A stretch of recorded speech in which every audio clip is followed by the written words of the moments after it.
Hey YouTube, it's ICU, and welcome to the 159th episode of Best Tech Info and Rumors.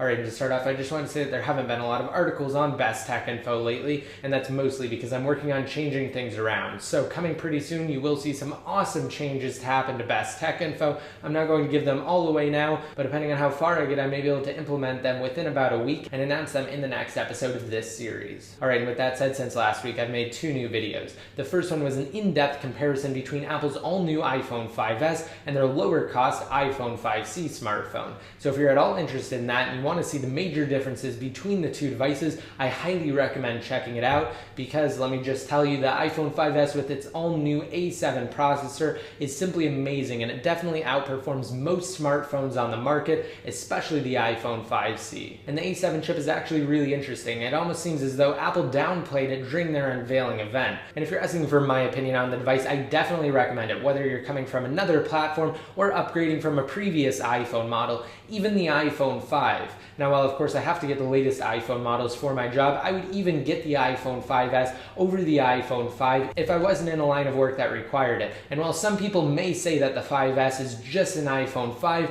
with a few minor internal upgrades, that's definitely not the case. While it does look very similar to its predecessor, the iPhone 5, with its two-tone aluminum and glass design, except for the new and improved dual LED True Tone flash and the redesigned Touch ID home button, it's really a completely different device, and that can be attributed to the A7 processor with its quad-core graphics, the device's Co-M7 processor that offloads motion data from the A7 chip to make it perform even better when using different applications that utilize things like the gyroscope. The camera, although it's still 8 megapixels, has been greatly improved. It features bigger pixels, a better aperture, it has improved light sensitivity, and with iOS 7 on the 5S, it brings two new camera modes, slow-mo and burst, both of which I did detail in my in-depth comparison between the 5S and the 5C. The 5S does feature Apple's all-new Touch ID home button sensor, which is able to securely unlock the device and make iTunes purchases using only your fingerprint. And if you want more details on Touch ID, including how safe it really is in an actual demo,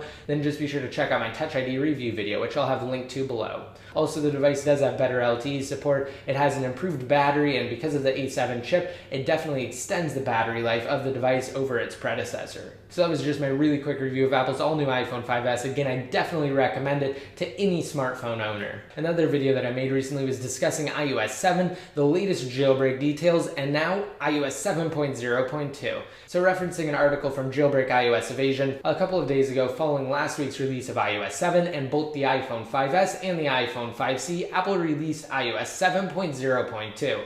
Now, the new update acts as both a unifying firmware for the fragmentation that Apple caused with the iPhone 5S and iPhone 5C exclusive 7.0.1 update, and a solution for a few lock screen bugs that affect iOS 7.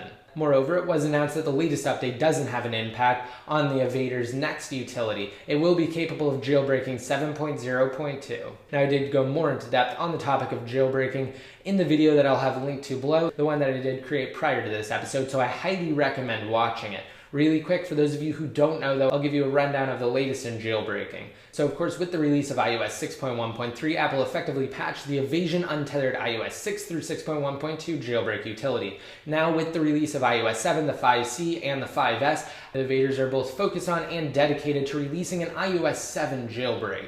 And since 7.0.2 didn't really bring any new improvements to security as far as jailbreaking is concerned, those who update to 7.0.2 can rest safe knowing that their device will be included in the next jailbreak utility. Now, as far as a release date or a time frame is concerned, unfortunately there isn't one. However, now with both of the new iPhone models out and iOS 7, the Evaders have all that they need to continue work on the next utility, so it may be sooner than we think. And of course, I will keep you guys completely updated on the jailbreak status here on my YouTube channel. And if you want a chance to enter to win a brand new iPhone 5S, just be sure to watch my 5S unboxing video. That will conclude soon, and I will have more details on the giveaway in the days to come. However, for this video, if you want a chance to enter to win a $100 gift card, just be sure to rate it up and hit that subscribe button to be notified every time I release a new video. And also leave a relevant comment down below in the comments. Once it's been posted, you'll be automatically entered to win. And that giveaway will conclude after this episode, so just be sure to get your entries in now. And if you don't know what to leave in the comment section, try answering the question of the day. So are you guys excited about the next Untethered jailbreak? And if so, what tweaks or modifications are you most looking forward to on iOS 7? And of course, to be updated more often, simply like me on Facebook, follow me on Twitter, and add me in one of your circles inside of Google+. And until next time, this is ICU signing out.